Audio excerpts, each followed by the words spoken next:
Comic Picks by the Glick. Hey, and I'm your host, Jason Glick. Hey, Jason Glick, how you doing?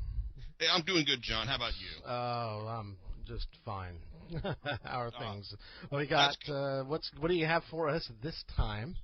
Okay, today it's like I'm going back to like a more like a post-apocalyptic mood.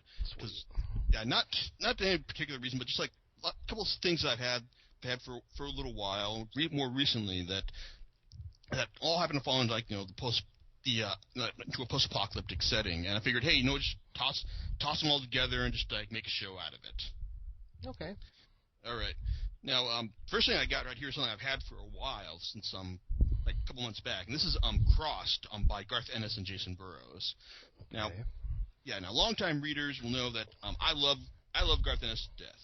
It's like, yep. Yeah, I've done podcasts on his work on Preacher, on Hitman, on Punisher, and I've talked about I'm sure I've talked about a lot of other stuff he's done at length on the blog and on this podcast as well. And now the thing about Ennis is that the man's got he doesn't have the biggest bag of tricks in the world, but he's certainly really good at recombining them into new and interesting formations. It's he's got a big thing about like bad things that like happen, like people getting their bodies mutilated, talking about service in the military, guns and whatnot, how much superheroes suck, and also what it takes to do the right thing in a morally corrupt world. Now Crossed, however, is kind of like at first glance his take on zombies. It's just, but because basically like this takes place in this world just like our own, only it's been infested by these creatures called the Crossed.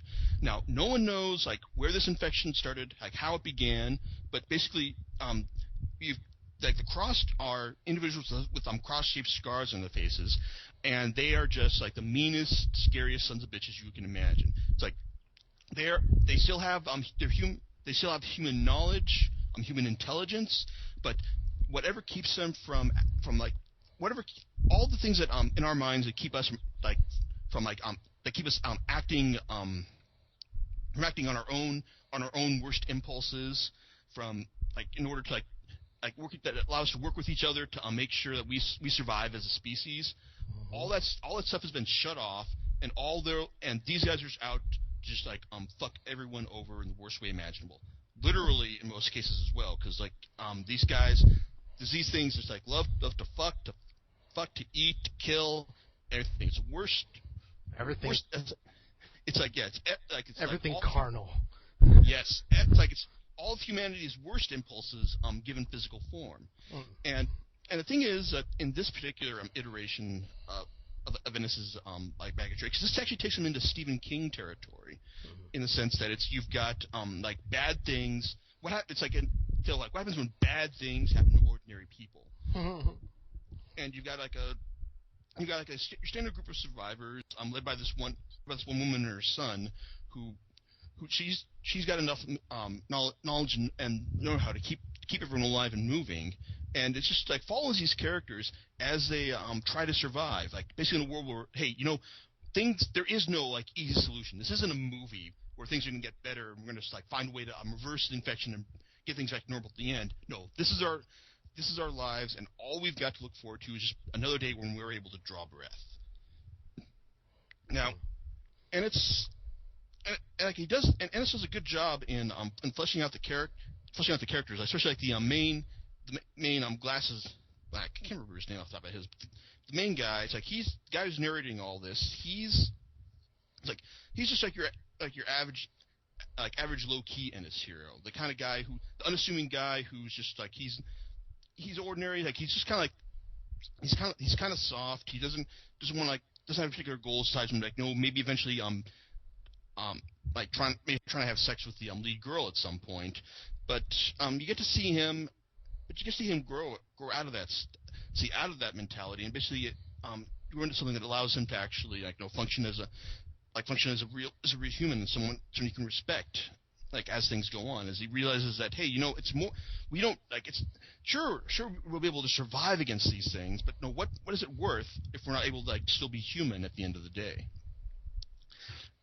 And also, I will admit there's also there's a metafictional aspect to the Crossed as well, because essentially, like, these characters, like, all the crazy things I've described about them, I mean, like, it's like they basically represent all of Ennis's worst impulses in terms of like horror and shock value. I mean, like, characters who will stick their dick into any bodily orifice, even the ones they've just made. Guys who will just like characters who wield horse cocks as weapons. Like, so basically, you've got but this allows him to actually have all of his his gross, sick out, disgusting black humor in a different set of characters, and allow him to focus on the business of like what's happening to these characters, what's happening to the human members of his audience of the story as well. And so I commend for finding a good way around that. And also, like, I will admit that, like, the themes of like what it takes to become human in a world that's no longer what we recognize, it is quite familiar, and will definitely seem very familiar to people who read Robert Kirkman's The Walking Dead. The difference is, like, while Kirkman's taking a very long form approach to this, I mean, like, it's basically like what happens to the characters after the zombie movie ends.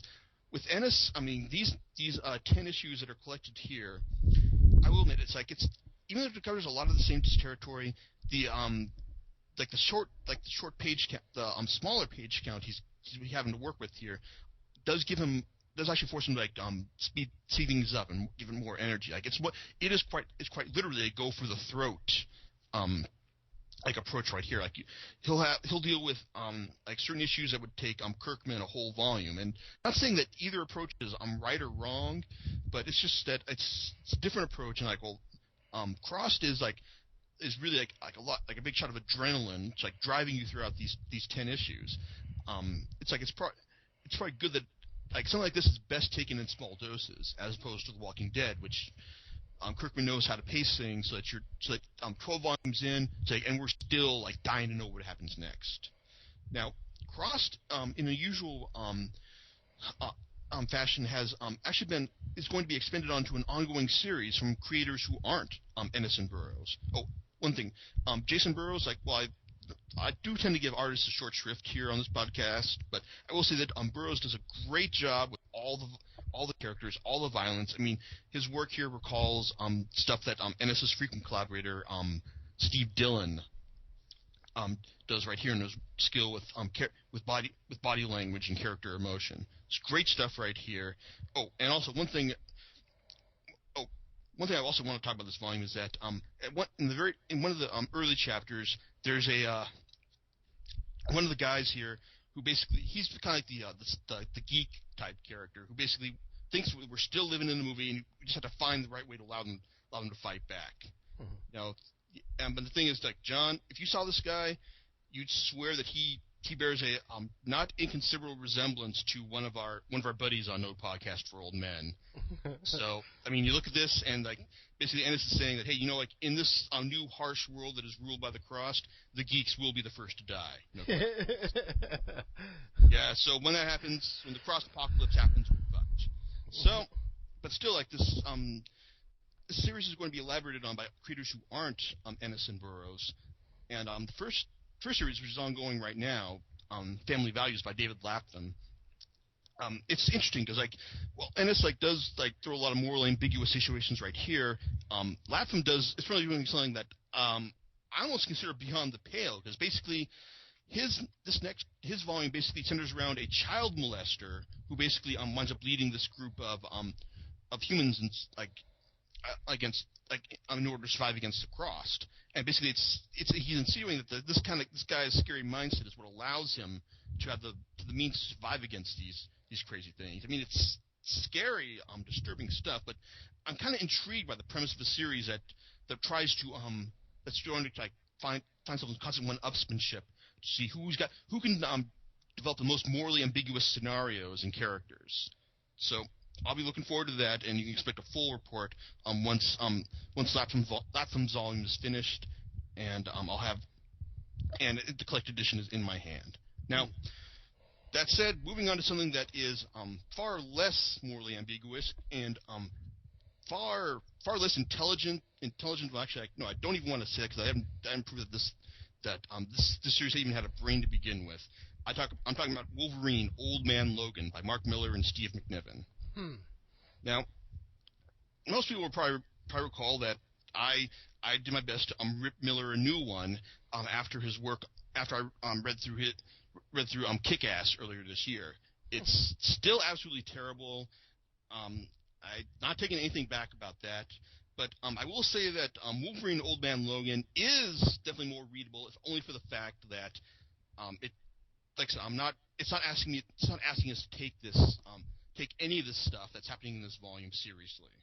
Now, the premise is basically let's say I'll get it out of the way. It's an unholy mashup of the classic X-Men story, Days of Future Past, mixed with Unforgiven and Mad Max, by way of Mark Millar's original premise for Wanted, which is basically that the supervillains finally teamed up and wiped all the superheroes off the face of the earth. Gotcha.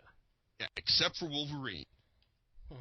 Yeah. So, only problem is Wolverine's been a broken man. All he is, he's just living in the wilds of California, living with his wife, 2 kids, and just trying to eke out an honest living, and in order to pay the Hulk's hillbilly children the rent he needs in order to stay alive. Now, it's like as the story starts out, like rents come due, they don't have the money, and now like Wolverine's got to find a way to scrape together the cash to pay the rent for them. Enter Hawkeye, now blind and driving Spider-Man's old Spider-Mobile. He approaches Wolverine with a proposition to go to help him deliver this cargo to New York City, or New Babylon as it's being called these days. And basically you got to go. It's like all he has to do is just drive him along, just drive him and drive him, make sure he gets there all right. Simple proposition. What could go wrong? Just about everything. As they encounter everything from moloids, like mole creatures, to Ghost Rider, spawn of Ghost Rider, dinosaurs being entrapped by venom symbiotes, and just like all sorts of crazy shit. And I will give Miller this. It's written. This thing is, you can tell his enthusiasm for the material, and the fact that he believes that you can tell with his whole heart that he believes wholeheartedly in this scenario that he's cooked up. The problem is that this scenario he's cooked up is basically no better than some 13-year-old's fan fiction on the internet.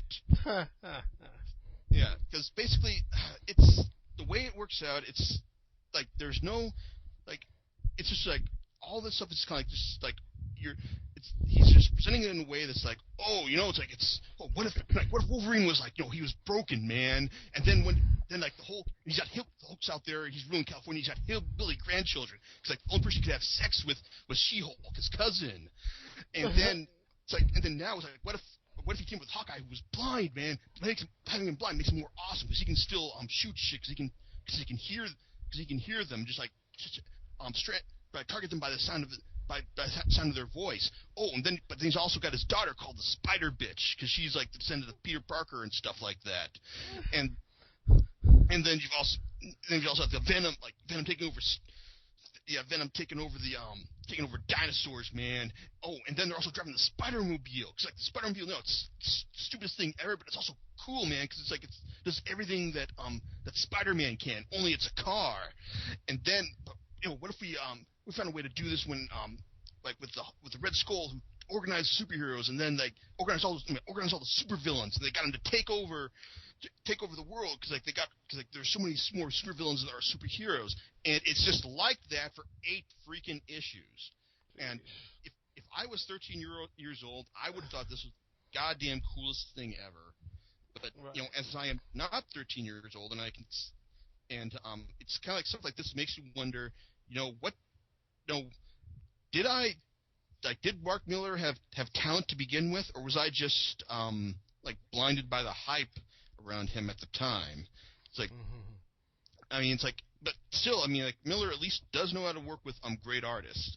Steve McNiven guy draws the hell out of every single scene here. I mean, as ridiculous as some of the stuff I've talked about sounds, he makes.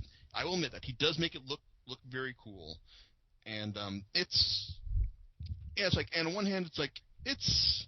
Like I said, it's not nearly as bad as Kick-Ass, and definitely proves that Miller's stuff is works better when it's placed in the context of superheroes, well, actual superheroes.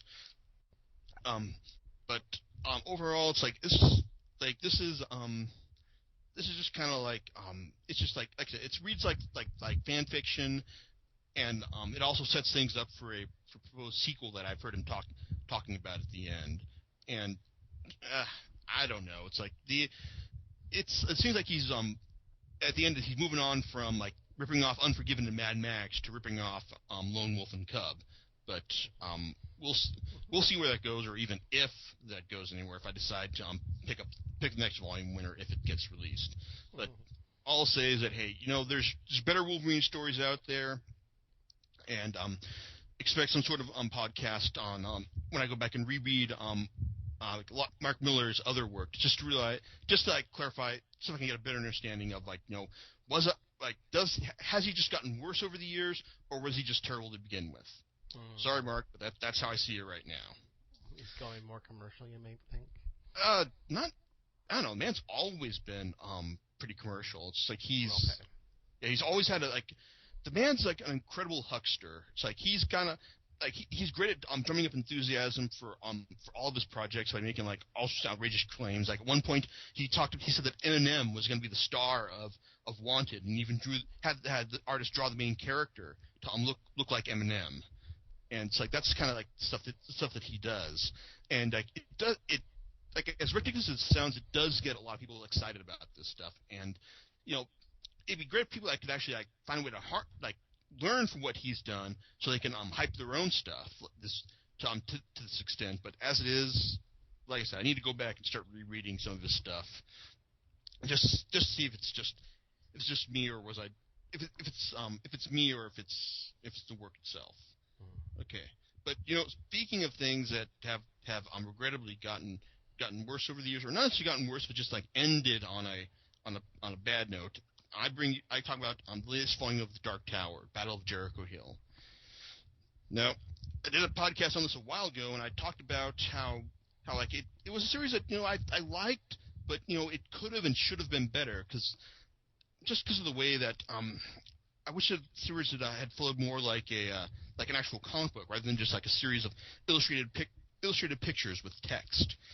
And this last volume, which is basically designed to bring an end to the Dark Tower story. Well, to this first round of Dark Tower stories that Marvel has been telling with artist Jay Lee and colorist Richard Isanove, along with let's say plotters and scripters Robin Firth and Peter David. This volume basically picks up after the end of the previous volume, The Fall of Gilead, and basically has Roland gathering his troops and basically finding a way to lay siege against the evils of the good man, John Farson. Now, anyone who's read the books can tell you that no, he doesn't win, but things came to a head at the Battle of Jericho Hill. And it's like just reading this volume, it's something that it just feels like it maximizes the series' weaknesses while minimizing its strengths. I mean, it jumps around a lot in time. We jump forward 9 years from issue 1 to issue 2. There was only four issues to really get any kind of head going for the titular battle, which doesn't really come off like a battle or anything. It's just more like a slaughter, and and they also just rely on a lot of stock plot devices, like the traitor in the hero's midst, and like the heroes making their tragic last stand.